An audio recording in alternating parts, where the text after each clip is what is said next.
An address and conversation presented in Voice of America headquarters by Mike Pompeo, U.S. Secretary of State. Ladies and gentlemen, please join me in welcoming USAGM CEO Michael Pack.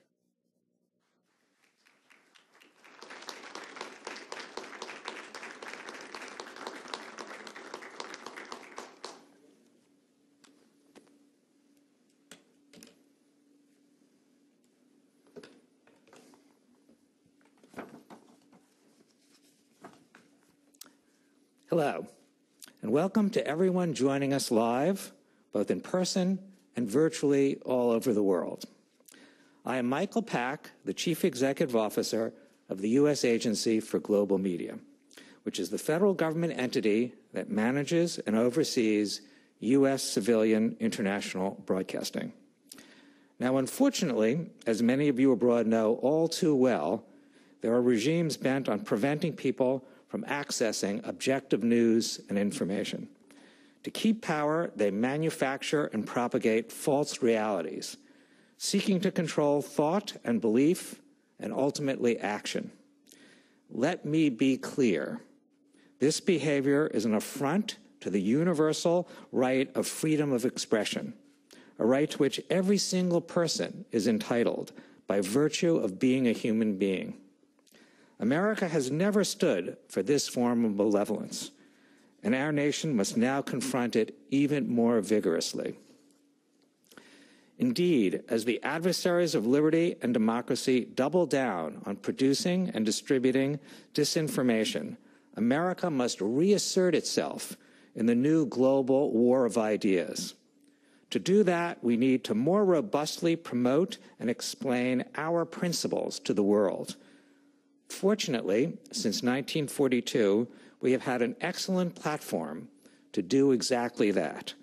That platform, of course, is Voice of America. Today, here at the headquarters of Voice of America in Washington, D.C., we are tremendously honored to host this very special event featuring the 70th U.S. Secretary of State, Michael R. Pompeo. To further introduce the Secretary, I'd like to turn the podium over to the Director of the Voice of America, Robert R. Riley. Thank you, and please enjoy the event.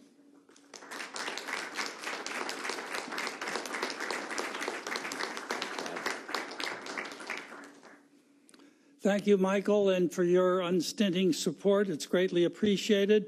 Welcome, everyone. I want to begin by thanking a few people who worked so hard to make this event a success. I begin with Eduardo Kaczkowski, who's the Director of Studio and Production Operations here at VOA, and his very hardworking team who, under the added difficulties of the COVID restrictions, worked so hard to get this job done.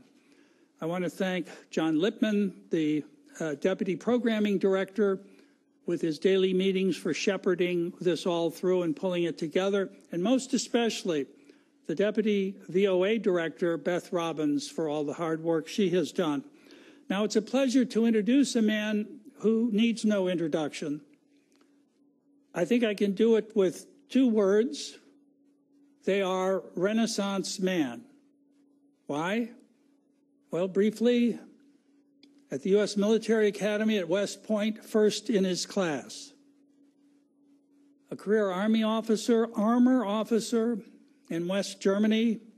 In an armored cavalry unit, he helped protect Western Europe against what Ronald Reagan had called the evil empire. Now, Ronald Reagan was known for saying some other things. He was very fond of saying there's nothing better for the inside of a man than the outside of a horse.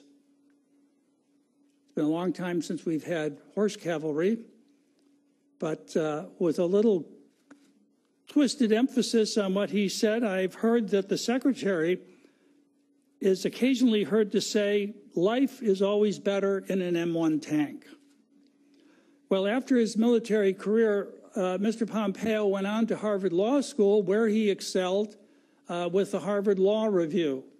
After law school, he went to Kansas and began a successful business career. He founded Thayer Aerospace, where he served as CEO for more than a decade. He later became president of Century International. From thence, he ran for Congress successfully in the 4th District of Kansas. And even as a freshman congressman, he had an outsized influence due to the depth of his knowledge on foreign policy and intelligence issues and his powers of persuasion.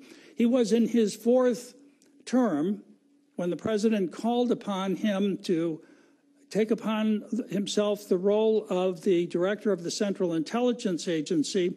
And then in 2018, he was sworn in as the Secretary of State. Now, he's done all this while still being, at least from my perspective, still a young man. So we can expect much more from Secretary of State Mike Pompeo. I am so grateful for his honoring VOA with his presence today. Secretary Pompeo.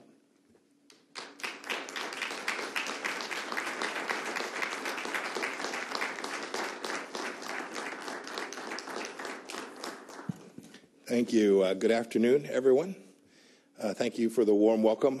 Michael, thanks for your leadership of this incredibly important institution. And Bob, congratulations on returning to the helm of VOA. I am truly happy to be here. I'm honored to have been requested. And it's always fun to be with a fellow tanker, too. I want to acknowledge the other network chiefs who is with us today. Steve Yates of Radio Free Asia. Steve, where are you at? Nice to see you. And a note of appreciation, too, to the Voice of American journalist staff and to all those watching and listening. I've sat down for interviews with many of you in the far corners of the world. They have always been a joy.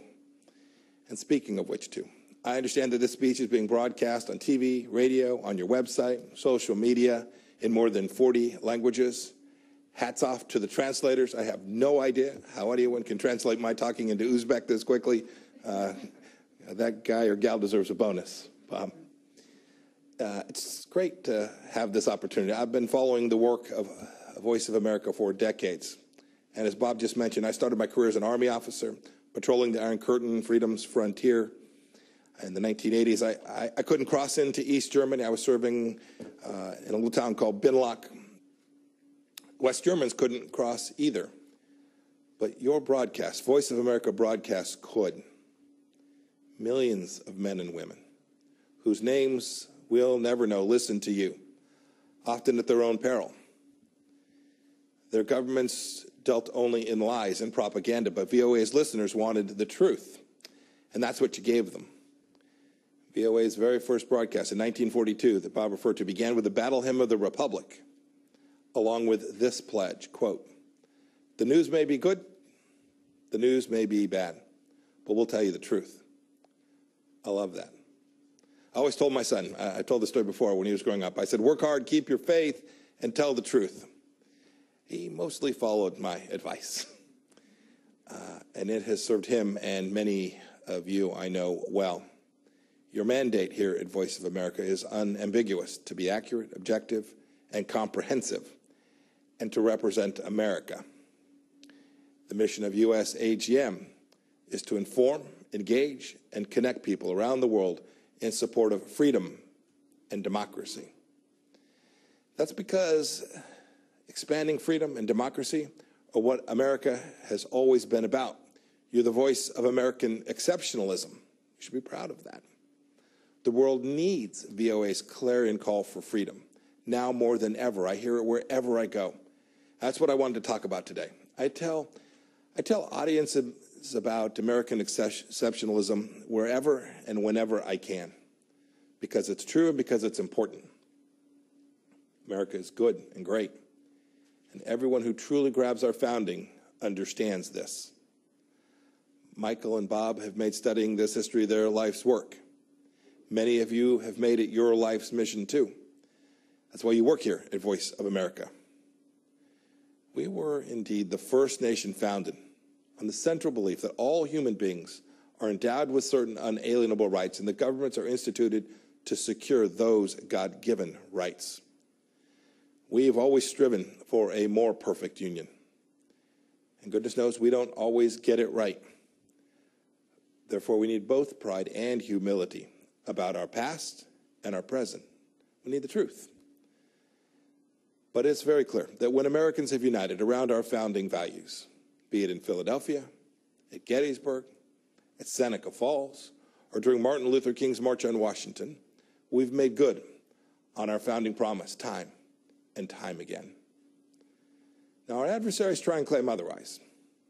When the Chinese Communist Party attempted to exploit the tragic death of George Floyd to claim their authoritarian system was somehow superior to ours, I issued a statement which read in part, quote, "During the best of times, the People's Republic of China ruthlessly imposes communism.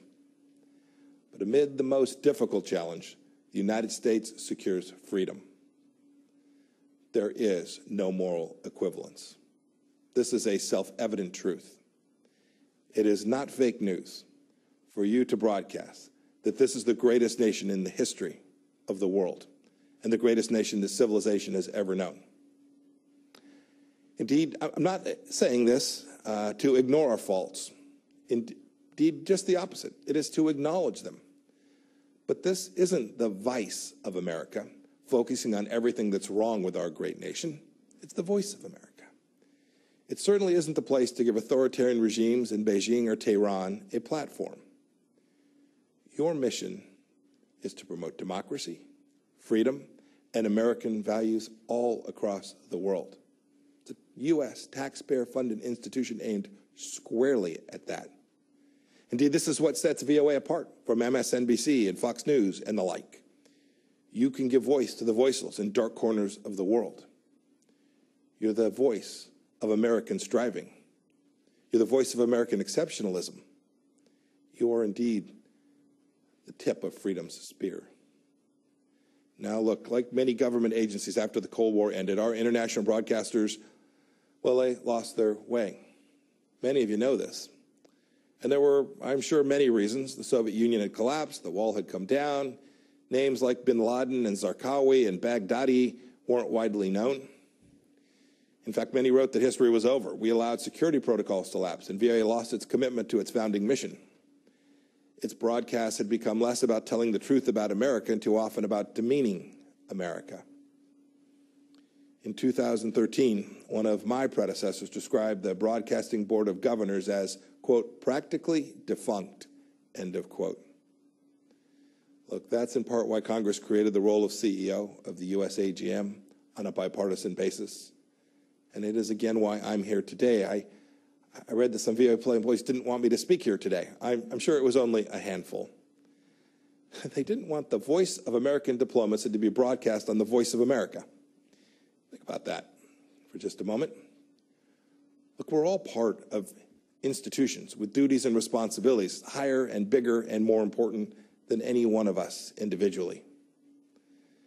But this kind of censorial instinct is dangerous. It's morally wrong. Indeed, it's against your statutory mandate here at VOA. Censorship, wokeness, political correctness, it all points in one direction, authoritarianism cloaked as moral righteousness. Similar to what we're seeing at Twitter and Facebook and Apple and on too many university campuses today.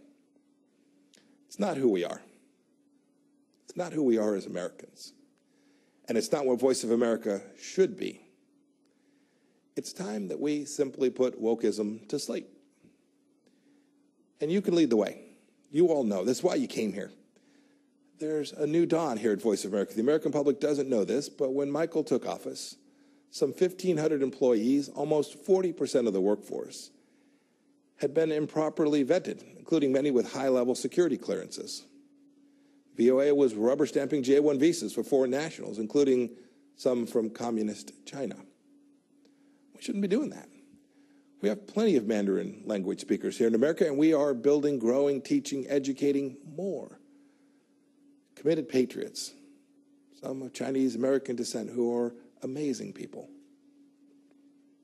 The Trump administration team is working to fix these national security threats.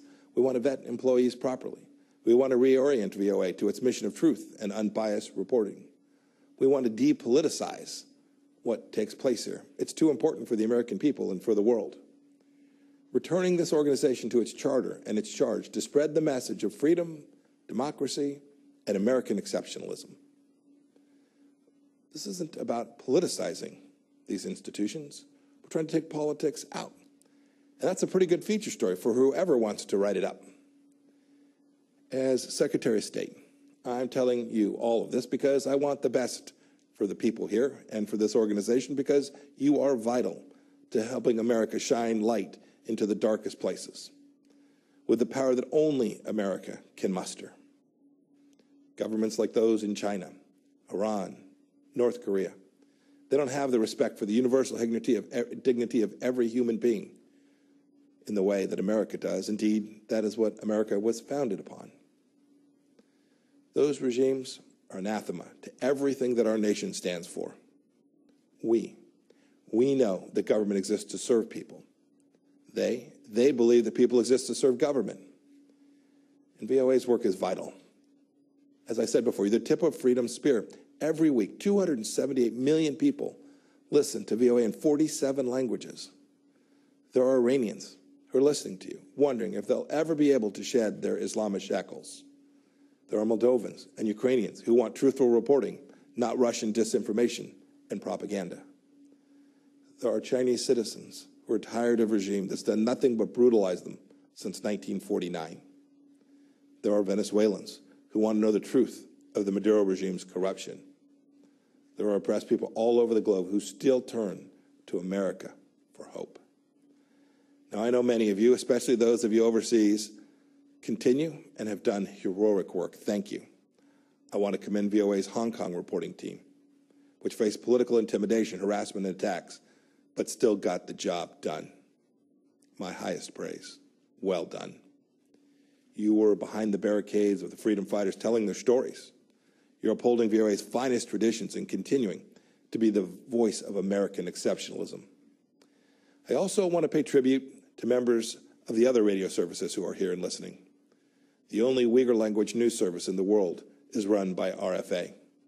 You've told everyone who will listen, indeed some who didn't want to, the truth about the CCP's atrocities against its own people in Xinjiang, the stain of the century. And you've done so despite the fact that the CCP has jailed the relatives of at least 6 RFA journalists in Xinjiang's internment camps and continues to threaten you and your families simply for doing your jobs. Your work takes courage. Please keep telling everyone who will listen what's happening in the toughest parts of the world. The world expects it, and America will be better off for it.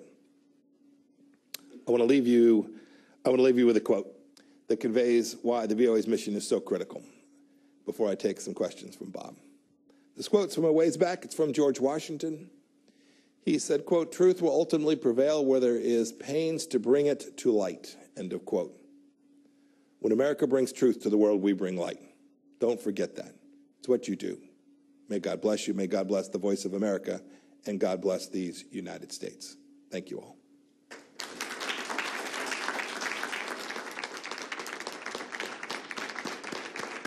Thank you.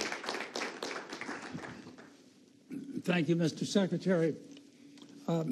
Some of the questions I had for you were fielded from our division directors who wanted to also have their input to get you to answer some of these. But let me begin with this one. This isn't a commercial media. We can afford to tell the full truth about America and the amplitude of American life in all of its facets.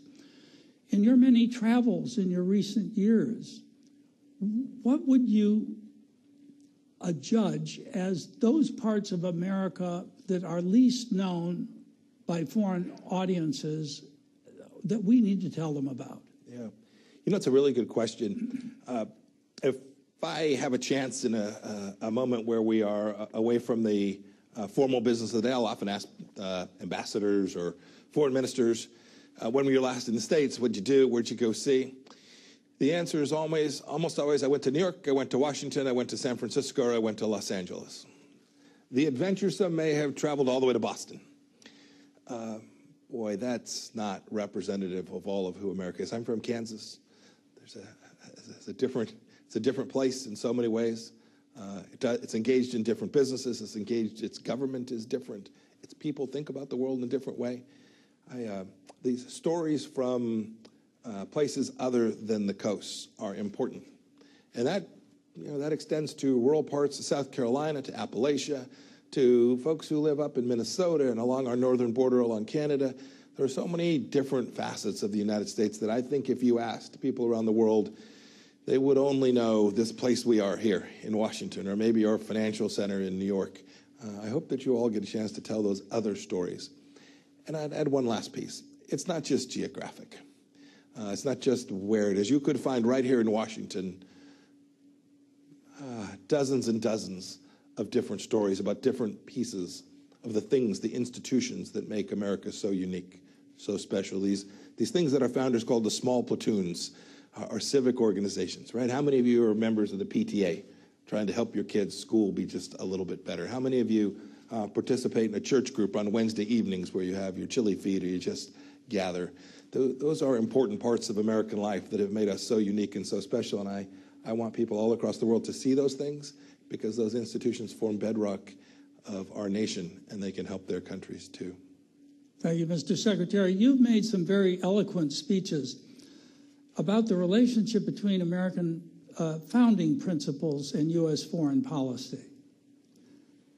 How would you prioritize those fundamental rights, some of which you referred to in your remarks, when you, with the limited time with foreign heads of state, want to have a clear message?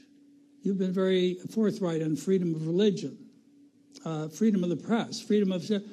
How do you prioritize those, or is the prioritization custom made for the country you're addressing? Bob, it certainly does vary by where you are and the situation that you find that government, and frankly, the traditions of that country. The Unalienable Rights Commission, led by Professor Marion Glendon and Peter Berkowitz at the State Department, it's a great report. It's 50 pages. I'd urge you to go read it. You'll agree with some of it, some you may not. But what it tried to do was to take this human rights project from the 20th century that has just fallen away. It lost its capacity to understand the things that were contained in our founding about how human rights are formed. It had moved away even from the Universal Declaration of Human Rights. And what I wanted to do in that was to reground American foreign policy and how we thought about human rights. And I think the report captures it pretty well. Your point about religious freedom and the capacity to speak freely, two core rights that if a nation gets it wrong, it will be less secure, it will be less prosperous, its people will be less whole. And so we've spent a lot of time talking about those issues around the world. We've made progress in certain places, other places we've not, but it's important that American leaders, not only the Secretary of State, but all of us, acknowledge those shortcomings when we speak with foreign leaders and get them headed in a better direction for their people. I'm proud of the work we've done in this regard. These principles matter. Their execution and implementation is complex because foreign policy always is. There are competing priorities. But America can never walk away from those central principles and understandings. And we know the difference between rights-respecting countries and those that aren't. And we have an obligation to call each of them precisely what they are. Now, as you well know, we're at the cusp of a change in administrations. On certain foreign policy issues, there seems to have formed a bipartisan consensus. For instance, perhaps China, on both sides of the aisle, is seen as the principal challenge to the United States today. Are there others? North Korea, Venezuela, Iran? On which of these do you expect some continuity with the new administration, and where do you perhaps see what may come as the biggest changes? Look, it's an important question. Leaders always want to understand that when you make a commitment to them that it will survive. We have elections every 2 years here, federal elections. We have presidential elections every 4 years. Look, your point about the threat from the Chinese Communist Party, I think, is right. President Trump rightly identified this when he started campaigning back in 2015 as the singular threat to the centrality of Western thought in the world, the idea that we're going to have a rules-based system that respected property rights and human dignity. China is singular in the threat it poses to those things. And I do think there's a consensus there. I've worked with Democrats on many important issues, in Hong Kong and issues, as I referred to the Uyghurs in Xinjiang and the atrocities taking place there. So I do hope that stays the same. I hope, too, even in the Middle East, even where the previous administration had a different approach with respect to the Islamic Republic of Iran, it's not 2015. What has taken place in the Middle East in these last 4 years, whether that's the efforts we have put to constrain the theocracy, the kleptocrats in charge in Iran, the work we have done with the Abraham Accords, the work that we've done to recognize the fundamental understandings of Israel as a nation that has a right to exist, and its capital is in Jerusalem. It is the home of the Jewish people there. Those are things that I believe will be lasting, because I think the people of those nations want them to last, and I hope that the next administration will continue to build on them in a way that continues to build out peace and prosperity among all the nations in the Middle East. I'm hopeful that that will take place. I noticed over the weekend you signed a joint declaration with 4 other foreign ministers, Australia, UK, New Zealand, regarding the recent arrests in Hong Kong. You also removed the restraints on high-level diplomatic contacts between the United States and Taiwan, and apparently the U.S. ambassador to the UN will be in Taiwan soon. What do you expect to accomplish with this flurry? Yeah, well, you know, flurry, I find funny. I should have chosen another word. But no, I get it. Look, I wish these things had been done a long time ago. These weren't rushed. These were considered efforts that we made, and they're an important part of the strategy that we've laid out with respect to how to protect and preserve American freedoms vis the challenge that the Chinese Communist Party presents. Look, one of the core problems, I gave some remarks where I talked about China and said, no matter what it is they say, we must distrust and verify. And you referred to the arrest of these some 50 people in Hong Kong. The Chinese Communist Party made a promise to the people of Hong Kong, and they walked away from it. The Chinese Communist Party has a commitment, a set of understandings we have with respect to Taiwan. We need to hold the parties accountable to those commitments as well.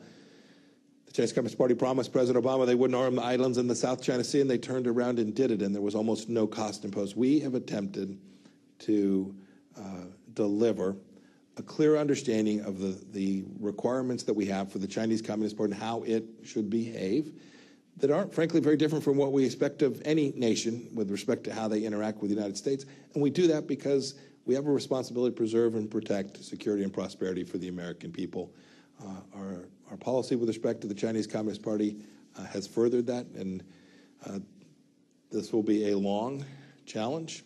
The Chinese Communist Party has a clear intent for hegemonic dominance, and we have an obligation, a responsibility to the American people and, frankly, to freedom-loving people around the world to make sure that that is not the world that our children and grandchildren live in.